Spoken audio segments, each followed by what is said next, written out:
This epic journey from Cochin to London was in the dreaming stage for about 15 years, in the sense that I originally thought about this trip in 1997 when India was celebrating her 50th anniversary of independence. But due to various reasons, even though the planning stage had gone on for quite some time, it couldn't get onto the execution stage, so it was in the back burner for about 15 years till 2012. In 2012, when I was returning on a drive from Leh to Kanyakumari, I happened to meet Mr. Madan at Rohtang Pass. He identified my car because the car was branded and I was doing a Recod drive from Kanyakumari to Leh and back. So after exchanging pleasantries, we got down to asking each other about our future plans, and when I asked Madan about why he was there, he mentioned that he was with Tushar Agarwal, who had driven from London to Delhi along with his wife in a Jeep Cherokee. So that mention of the drive from London to Delhi sort of sparked off the old flame of wanting to travel from India to London and travel by road. So from Rohtang Pass, for the rest of the journey up to Kanyakumari, the only thought that sort of addled my brain was the drive, the pending drive or the impending drive from India to London. So right along the journey, I was thinking about various parts of the planning exercise, and after reaching Cochin, I got down to it quite seriously. And it took me about 6 months to find out various agencies that could help me, various elements of this planning process and the execution stages. And accordingly, I started a dialogue on email with Mr. Tushar Agarwal, because his experience was probably the most recent on the drive between London and Delhi. He gave me a lot of valuable tips, among which one was about the difficulty or the ease with which one can secure a visa for the drive through China. So the important input which he gave me was that there is an agency called NAVO Tours in China, who would probably be the best link to get this drive through from the Nepal border to the Kyrgyzstan border. So I got in touch with NAVO Tours, and they gave me a very good insight into how the process would be. But what was critical to the entire process of getting the visa is the time frame, because they said that it would take close to about 4 months to get the visa organized, which would permit me to travel in Tibet as well as in the Chinese provinces. So then, since I had started quite late in 2012, the question of traveling in 2013, the summer of 2013, looked very remote, because I had much more planning to do and many more contacts to establish. So then I postponed the trip from the summer of 2013 to the summer of 2014. So it gave me about a year more, during when I was able to establish contact with a very good travel agency in Delhi called Myris, Life Events Managers. So they looked to me, among the various other options I had, to be the best bet to get me the visas and various other travel arrangements in the countries that I was planning to travel through. Once I had established Myris as my travel agent, the next requirement was to make sure that I froze my route. Now, originally I was planning to travel from Cochin via Delhi and Lahore through Pakistan, Iran and Turkey onwards to London, and that was supposed to be a 12-day, 12-country, 12,000 kilometer drive, which is basically a kind of a fast rally into London. The intention of planning that route originally was to make an appeal to Guinness Book of World Records to identify or recognize it as a world record. But then I got a response from Guinness that they do not encourage these kind of speed drives, because it could be in violation of speed and safety regulations in various countries. So then I also got additional inputs about the route between Pakistan, Iran not being so very safe.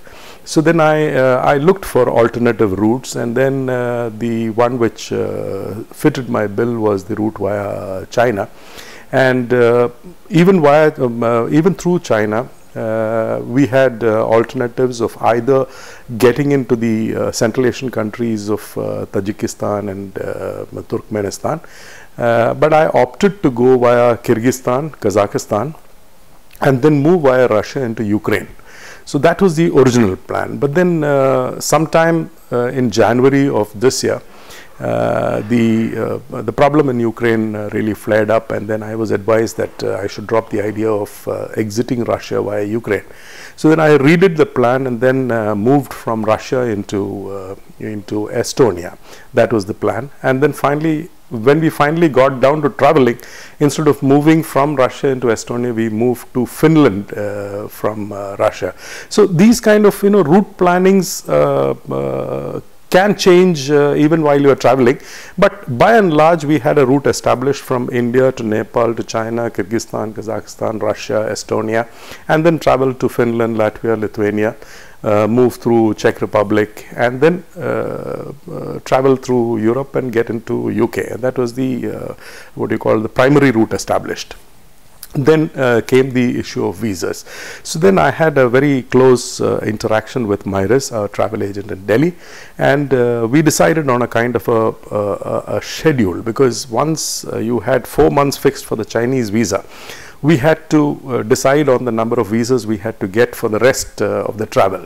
So then we came down to Kyrgyzstan, Kazakhstan, Russia, then the Schengen countries, UK, Ireland. So these were the countries to be got besides China. Then for this we had to also make out a time schedule, and then also ensure that we didn't have to travel to Delhi for the visas. If we could do it somewhere within the southern region, because Mr. Laljus was engaged in shooting his latest film, so we couldn't disturb him too much during that schedule. So then I had to ensure that we got as many visas as is possible from the southern sector, and then the rest of it would be done remote by Myris from Delhi. So then we set a schedule that first we get the UK visa done, and we applied to for the UK visa from Cochin, and then we were quite surprised that within 3 days the visa was stamped on the passport, and the passport was returned to us. Next we wanted to apply for the Schengen visa, because the route at that point in time we had to travel through 19 Schengen states, and that was very critical on deciding which embassy we would apply to, because as per the information available on the website, we were supposed to apply to either the first country of entry into the Schengen state, or the country where the duration was the longest in stay. As far as our drive was concerned, most of the countries that we were traveling through, it was either a 1-day stay or a 2-day stay, and there were many such countries. So I went to the center, visa application center in the VFS center in Cochin, and sought their advice, and they said that probably our best bet would be to apply to the German consulate in Bangalore, since we had a 3-day schedule of stay in Germany. But they also warned us that they probably would require additional documentation than what I actually had with me. But then I thought it is a much better thing to do, because the application was in the southern region, it had to be sent to Bangalore only. So I collected all the additional documentation which was required, and submitted the application in the VFS center in Cochin. And there again we were pleasantly surprised that within 3 days the passport was returned to us with the visa stamped. So technically we already had visas for 20 countries, that is UK and 19 Schengen states. India of course did not require a travel document, and in Nepal the travel document required was just your driving license. So 22 countries out of 27 were clear in about 8 days time. Then came the task of getting the visas from Kyrgyzstan, Kazakhstan and Russia, for which we had to send the passports to Delhi to our travel agent. And there we were caught in a little bit of a bind, because Kazakhstan insisted that we should get the visa first from Kyrgyzstan, from where we would be entering Kazakhstan, and then we should also get the visa from Russia, because we would be exiting Kazakhstan into Russia. So then Midas did a lot of background research on this, including a lot of discussions with the embassies in Delhi, and then finally came to the conclusion that we should probably apply to Russia first. So we applied to the Russian embassy, and it took about 5 days for us to get our passports back, and after that was done, we applied to the Kyrgyz embassy. And the Kyrgyz embassy also took about less than a week's time. And with these, we went to the Kazakh embassy for visa.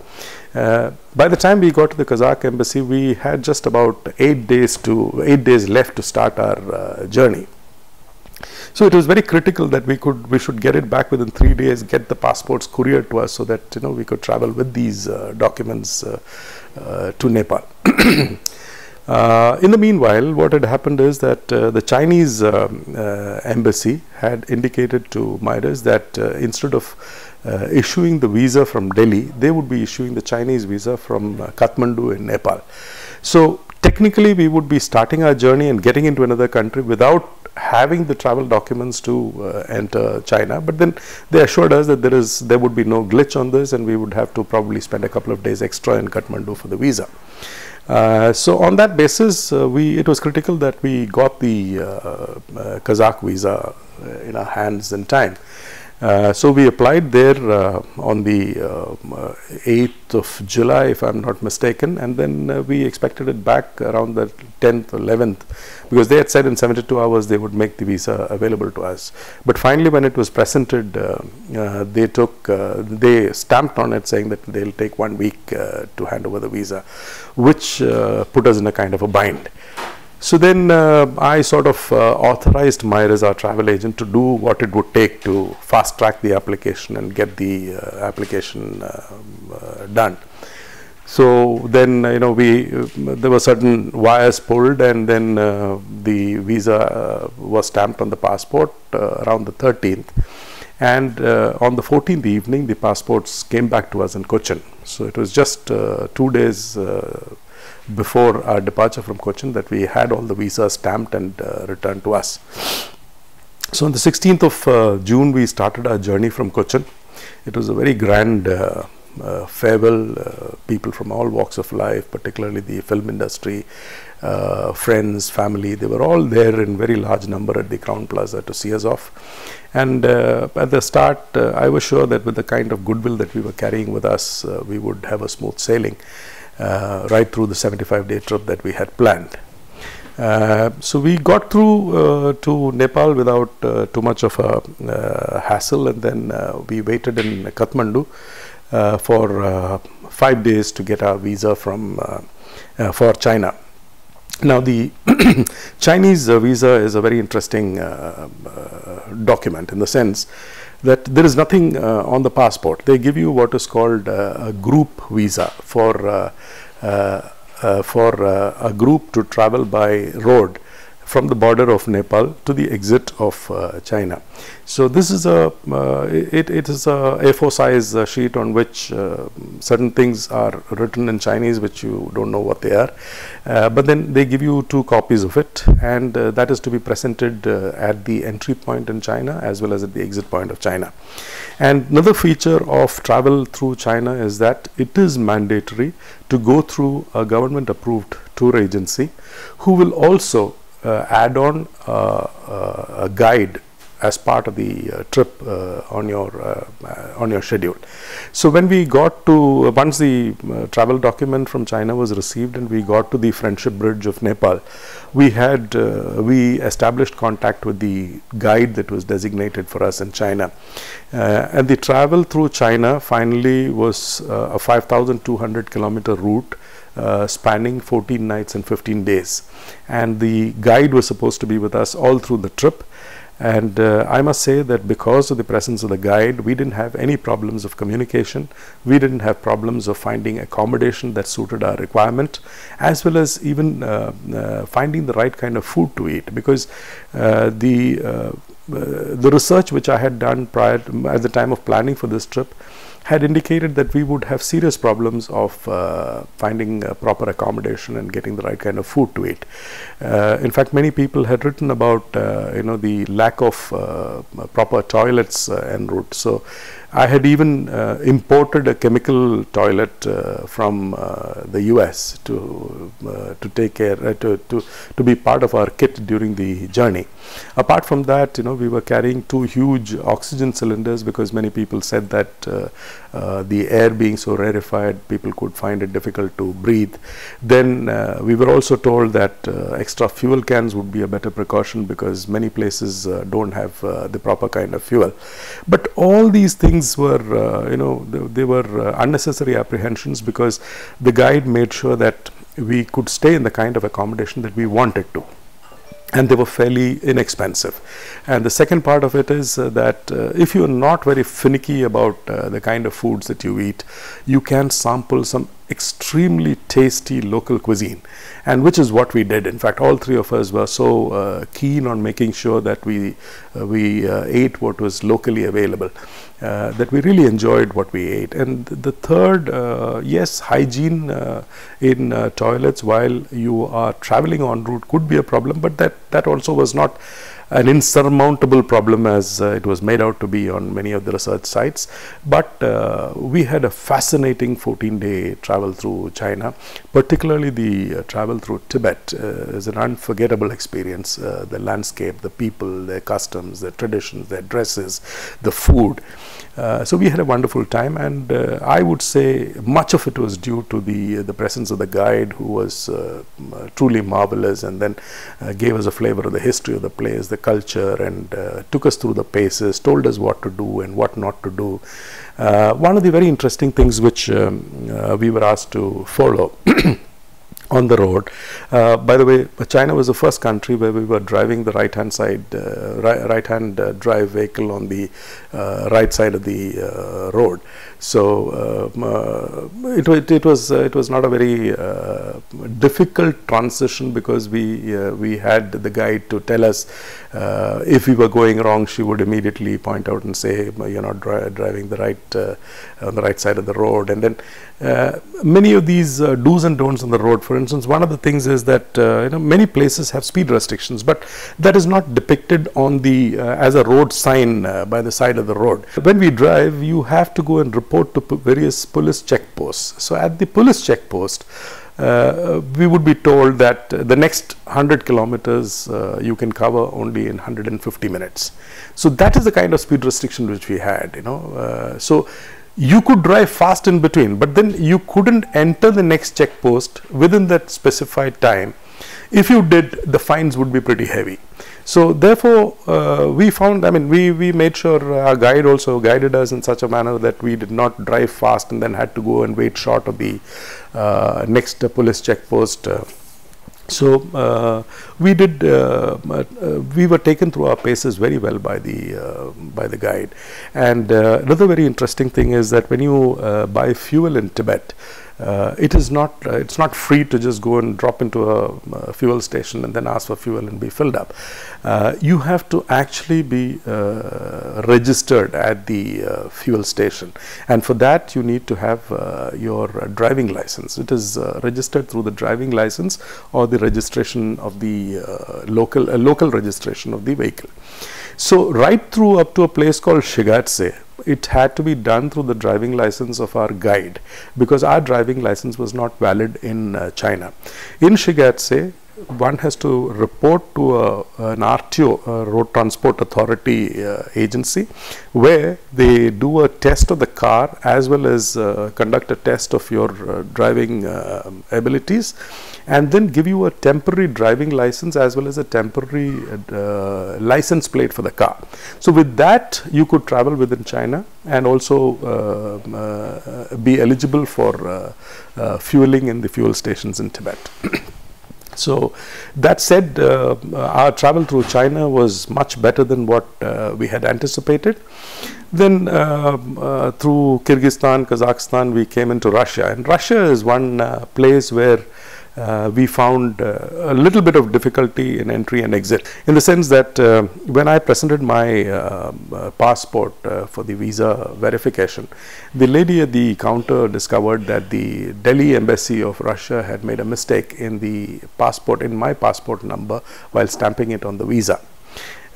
So then, it would have been a complete showstopper, because the vehicle was registered in my name, and then if I was not permitted entry, then the vehicle would not have been able to go through, and then the entire journey would have come to a standstill.